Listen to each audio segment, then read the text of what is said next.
Okay, so here we have an older Mercedes heater, fan speed, blower motor control switch, which is nothing more than a high wattage ceramic resistor, variable resistor.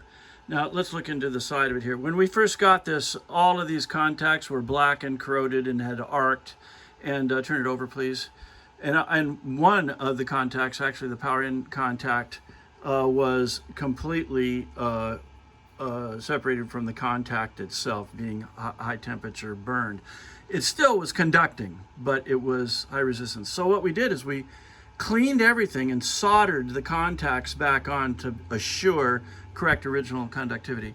So basically the way this thing works, go ahead and turn it over, is it has several positions. Right now the rotator is off and onto the insulated ceramic, so essentially the switch is off. When we begin to turn it, go ahead and turn it, it goes directly through to the other side. We have a 9 amp load on this thing right now, which is similar to a blower motor at 12 volts. Now that's direct through. Now go ahead and turn it, and as you turn it, initially the feeler has to climb over onto the coils, so you feel a little detent there. But now we are slowing down the motor until it dims out. The light bulb's obviously representing the higher resistance through the coil. Now this coil, being ceramic mounted and out here in the air like this, it gets hot when you're running low speed. The best way to run it is on high speed. I mean, blow your wig off, you know. The low speed puts a lot of energy through that resistor. It's hot right now. And it's getting hot. I'm sure it is. That's why it's isolated out like that with these little suspenders to put this in the airflow.